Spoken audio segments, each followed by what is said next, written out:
ഉണ്ണിയപ്പം നട്ട കഥ കേട്ടിട്ടുണ്ടോ ആരെങ്കിലും? ഇല്ല, അമ്മു കേട്ടിട്ടുണ്ട്. ആ, ഒരു ഒരു ഇല്ലത്തൊരു നമ്പൂരി ഉണ്ടായിരുന്നു. ആ നമ്പൂരിക്ക് ഒരു ഉണ്ണി ഉണ്ടായിരുന്നു. അവരൊരിടത്ത് ചാത്തം ഉണ്ണാൻ പോയി. അന്ന് ചാത്തം ഉണ്ട് കഴിഞ്ഞാൽ അന്നൊക്കെ നടന്ന് വേണേ പോവാൻ. അവരുടെ ഇല്ലത്തേക്ക് എത്തുമ്പോഴത്തേക്കും കുറേ ദൂരമുണ്ട്. അപ്പം തിന്നാനായിട്ട് അപ്പവും അടയും കൊടുക്കും. ഉണ്ണിക്കൊരപ്പം കിട്ടി, അച്ഛനൊരട കിട്ടി. അപ്പം അവരെന്ത് വിചാരിച്ചു? അച്ഛൻ്റെ അട എല്ലാവരും കൂടെ തിന്നു, മകനും അച്ഛനും. ഉണ്ണി വിചാരിച്ചു ഞാൻ ഈ അപ്പം തിന്ന് അത് കഴിയില്ലേ. ഇല്ലത്തെത്തി കഴിയുമ്പോൾ പടിഞ്ഞാറ് വശത്തേക്ക് ഓടിപ്പോയി ഒരു കുഴി കുത്തി ഈ അപ്പം അതിൽ നട്ടു. എന്നിട്ട് മണ്ണൊക്കെ ഇട്ട് മൂടി വളമൊക്കെ ഇട്ടു. അപ്പോൾ അച്ഛൻ്റെ ചെല്ലത്തിൽ ഒരു കൊങ്ങണാങ്കത്തി ഉണ്ട്. കൊങ്ങണാങ്കത്തി പറഞ്ഞാൽ ഒരു പന്ന കത്തി. അപ്പോൾ ആ കത്തി എടുത്തുകൊണ്ട് വന്നിട്ട് ആ കുഴിയുടെ അടുത്ത് പോയപ്പോഴും, നാളേക്ക് നീ മുളച്ചില്ലെങ്കിൽ എൻ്റെ അച്ഛൻ്റെ കൊങ്ങണം കത്തി കൊണ്ട് ഒന്ന് രണ്ട് എന്താ പറഞ്ഞേ, എൻ്റെ അച്ഛൻ്റെ കൊങ്ങണം കത്തി കൊണ്ട് ഒന്ന് രണ്ട് എന്ന് പറഞ്ഞു. പക്ഷെ പോയി കിടന്നുറങ്ങി. പിറ്റേ ദിവസം രാവിലെ ഉണ്ണി ചെന്ന് നോക്കി. അപ്പോൾ ഒരു കൊച്ചു നാമ്പ് വന്നിട്ടുണ്ട്, ഒരു മുള. പാലുകൊണ്ട് നനച്ചു.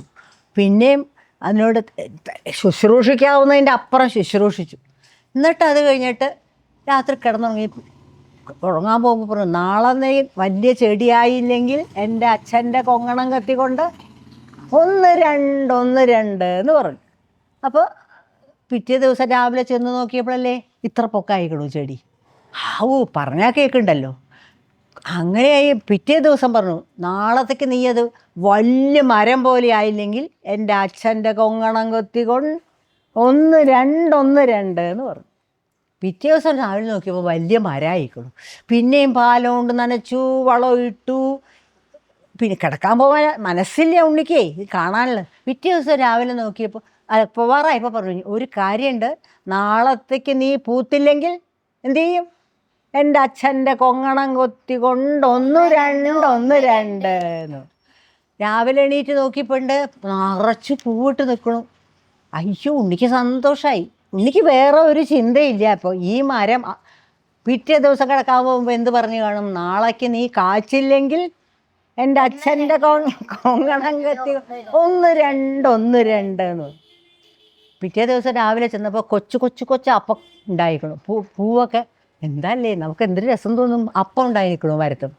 അപ്പോഴും കിടക്കുമ്പോൾ പറഞ്ഞു, ഞാൻ ഏതായാലും കിടന്നുറങ്ങി, നാളെ രാവിലേക്ക് കായ നല്ലോണം മൂത്തില്ലെങ്കിൽ എൻ്റെ അച്ഛൻ്റെ കൊങ്ങണം കത്തി കൊണ്ട് ഒന്ന് രണ്ട്.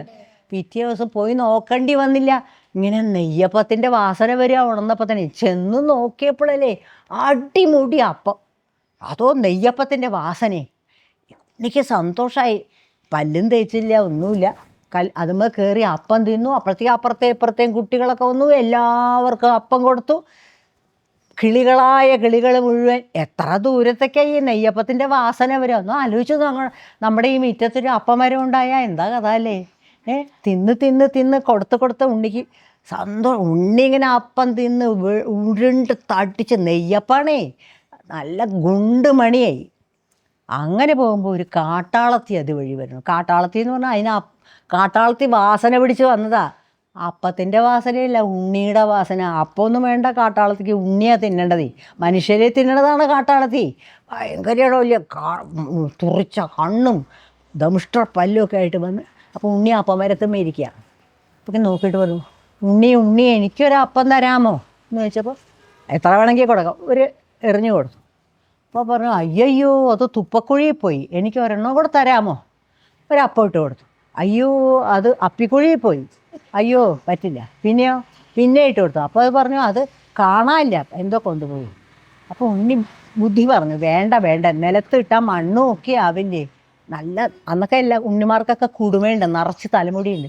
ആ തലമുടി അഴിച്ചിട്ട് ആ തലമുടിയുടെ അറ്റത്ത് ഒരപ്പം കെട്ടി ഇങ്ങനെ കുനിഞ്ഞ് പറഞ്ഞു, ഇത് അഴിച്ചെടുത്തോളാൻ പറഞ്ഞു. കാട്ടാളത്തി ഒരൊറ്റ വലി, ഉണ്ണി താഴെ വീണു. ഒരു ചാക്കിൻ്റെ ഉള്ളിൽ മാറാപ്പെന്നാണ് പറഞ്ഞത്, പുറത്ത് കെട്ടി കൊണ്ടുപോയി. നെയ്യപ്പൊക്കെ തിന്ന് തടിച്ചു ഉരുണ്ട കുട്ടിയെ. കാട്ടാളത്തേക്ക് കുറച്ച് കഴിഞ്ഞപ്പോഴും വയ്യാണ്ടായി. കഴുത്ത് വേദനിക്കണു, പുറം വേദനിക്കണു. ഇത്തിരി നേരെ ഇരിക്കാം എന്ന് അവിടെ ഒരു കുളത്തിൻ്റെ കരയിൽ വെച്ച് ഒന്നിങ്ങനെ മയങ്ങിക്കൊണ്ടിരുന്നപ്പോൾ കൊങ്ങണം കത്തി അപ്പോഴും ഉണ്ട് ഉണ്ണിയുടെ കയ്യിലേ. ആ കൊങ്ങണങ്ങത്തി വെച്ച് പതുക്കെ ചാക്ക് മുറിച്ച് പുറത്തേക്ക് ചാടി. എന്നിട്ട് അതിൽ കുറേ പായൽ വാരി നിറച്ച്. കാട്ടാളത്തി ഉണർന്ന് പോവാ എന്ന് വിചാരിച്ച് വീട്ടിലേക്ക് കൊണ്ടുപോവാ. ഇങ്ങനെ പുറത്തെ എന്താ ഇതിന് കനം കുറഞ്ഞ്, എന്നല്ല വെള്ളം ചണ്ടി ഇവിടെ ഇരുന്ന് എൻ്റെ പുറത്തിരുന്ന് മൂത്രമൊഴിക്കുകയാണോ നീ എന്നൊക്കെ ചോദിച്ചു. അത് കഴിഞ്ഞ് നോക്കി, ഇതാ ഉണ്ണിയല്ല, എന്താ ഇങ്ങനെ കനം കുറയാൻ കാരണം? തുറന്ന് നോക്കിയപ്പോഴല്ലേ അതിന് മുഴുവൻ പായല. ദേഷ്യപ്പെട്ട് വന്നപ്പോൾ അപ്പമരത്തുമ്മ ഇരിക്കണു. അപ്പം കയറാനൊന്നും മടിയില്ല, ഓടി കയറി അതിനെ പിടിച്ച് ദേഷ്യം മുഴുവനുണ്ട് ചാക്കിലിട്ട് കിട്ടി ഒരിടത്തും വാക്കാണ്ട് വീട്ടിലെത്തിയപ്പോൾ മകളുണ്ട്. മകളും വിശന്നിരിക്കുക, അന്നൊന്നും കഴിച്ചിട്ടില്ല. ഞാൻ കൊണ്ടുവന്നുണ്ട്, ഇതിനെ വറുത്ത് പൊരിച്ച് നല്ല ഭക്ഷണം ഉണ്ടാക്കി എനിക്ക് തരണം, ഞാൻ ഒന്ന് കുളിച്ചിട്ട് വരാം, കാട്ടാളത്തെ ആളെയും കുളിയൊക്കെ ഉണ്ട്, കുളിച്ചിട്ട് വരാമെന്ന് പറഞ്ഞ് പോയി. അപ്പം മസാലയൊക്കെ ഉണ്ടാക്കി വെച്ചിട്ടുണ്ട്. അപ്പോൾ ഉണ്ണിങ്ങനെ നോക്കിക്കൊണ്ടിരിക്കുക. അപ്പോൾ പറഞ്ഞു, ചൂടോടെ കൊടുക്കാലേ അമ്മ വരുമ്പോൾ. അപ്പോൾ ഉണ്ണി പറഞ്ഞു, അമ്മ വരുമ്പോൾ അപ്പം തന്നെ ചൂടായി കിടക്കുക, വലിയ പാത്രത്തിൽ എണ്ണയും മസാലയും ഒക്കെ ഇട്ടെടുത്താൽ മതി. അപ്പോൾ ഉണ്ണി ഇങ്ങനെ പറഞ്ഞു, എന്തിനാ നമ്മൾ വെറുതെ നേരം കളയണേ, നിൻ്റെ തല മുഴുവൻ കണ്ടില്ലേ, അയ്യയ്യേ ജട പിടിച്ച് നിറച്ച് പേനുമായിട്ട്. ഞാൻ പതുക്കെ തലമുടിയൊക്കെ വിടുത്ത് പേനൊക്കെ കളഞ്ഞു തരാമെന്ന് പറഞ്ഞ് തലയിലിങ്ങനെ തലോടി അങ്ങനെ ഉറക്കം വന്നു. അത് ഉറങ്ങിപ്പോയി. ഉടനെ ഉണ്ണി ആ ചട്ടിയിലേക്ക് ഈ കുട്ടി ഇട്ടു, കാട്ടാളത്തിയുടെ കുട്ടി. എന്നിട്ട് ഉണ്ണി ഒറ്റ അടച്ചു വെച്ചു. ഇങ്ങനെ വാസന എവിടെ വരുന്നു, കുളി കഴിഞ്ഞാ വിശന്ന് വലഞ്ഞാണ് കാട്ടാളത്തി വരണതേ. നോക്കിയപ്പോൾ ഇങ്ങനെ മൊരിഞ്ഞ് സാധനം ഇരിക്കണു. വേഗം ഒരു കഷ്ണം മോളെ എന്നുറക്കം വിളിച്ചു. അതെവിടെയെങ്കിലും പോയിണ്ടാവും. അപ്പോൾ ഉണ്ണി തട്ടുമ്പുറത്ത് കയറിയിരിക്കുക. എന്നിട്ട് ഒരു കഷ്ണം അവൾ വരട്ടെ, ഒരു കഷ്ണം മുറിച്ച് തിന്നു. നല്ല സ്വാദം, ഉണ്ണിക്കറി നല്ല കറി എന്ന് പറഞ്ഞു. അപ്പോൾ തട്ടുമ്പുറത്തുനിന്ന് ഉണ്ണി പറഞ്ഞു, തൻ്റെ മകളെ താന്തീനി തണ്ടുണ്ടും പട തണ്ടുണ്ടും എന്ന് പറഞ്ഞു. ഇതെവിടുന്ന് ഈ ശബ്ദം, എവിടുന്നാന്ന് മനസ്സിലായില്ല. കുറച്ച് വിശപ്പ് സഹിക്കാം, ആരാവട്ടെ. ആദ്യം ഒരു കഷ്ണം കൂടെ എടുത്ത് തിന്നു, ഭയങ്കര സ്വാദാണേ. അപ്പോഴും പറഞ്ഞു, ഉണ്ണിക്കറി നല്ല കറി. അപ്പം എന്താ പറഞ്ഞേ മുകളിൽ നിന്ന്, തൻ്റെ മകളെ താന്തീനി തണ്ടുണ്ടും പട തണ്ടുണ്ടെന്ന് പറഞ്ഞപ്പോൾ നോക്കിയപ്പോൾ ഉണ്ണി ഇരിക്കുന്നു. ദേഷ്യപ്പെട്ട തട്ടുമ്പുറത്തേക്ക് കയറിയപ്പോൾ ഉണ്ണി ഓടി കാട്ടാളത്തി പിന്നാലെ. അങ്ങനെ ആയപ്പോൾ ഒരു വലിയ പൊട്ടക്കിണറുണ്ട്, അതിൻ്റെ അടുത്തൊരു വലിയ തെങ്ങ് നിൽക്കണം. ഇവർ ചാടി കയറി. ഉണ്ണി കാട്ടാളത്തേക്ക് തെങ്ങുമ്പോൾ കയറാനൊന്നും അത്ര ധൈര്യമില്ല. ഇങ്ങനെ നോക്കിക്കൊണ്ടിരിക്കുക. കുറച്ച് കഴിഞ്ഞപ്പോൾ കഴുത്ത് കഴിച്ചു തുടങ്ങി. അപ്പോൾ പതുക്കെ കഴുത്തിങ്ങനെ താത്തിയപ്പോഴേക്കും ഒരു വലിയ ഉണങ്ങിയ നാളികേരം പൊട്ടക്കിണറ്റിലേക്ക് അങ്ങ് എറിഞ്ഞു. അപ്പോൾ ആ ശബ്ദം കേട്ടപ്പോൾ കാട്ടാളത്തി എന്ത് വിചാരിച്ചു, ഉണ്ണി ചാടിയതാണ്. ഉണ്ണി ഓടി വന്ന് താഴെ വന്ന് ഉണ്ണി ഇറങ്ങി വന്നിട്ട് കാട്ടാളത്തേക്ക് ഈ പൊട്ടക്കിണറിൽ നിന്ന് കയറാനും പറ്റില്ല. കുറേ മണ്ണും കല്ലും ഒക്കെ ഇട്ട് അത് മൂടി കിണറ്.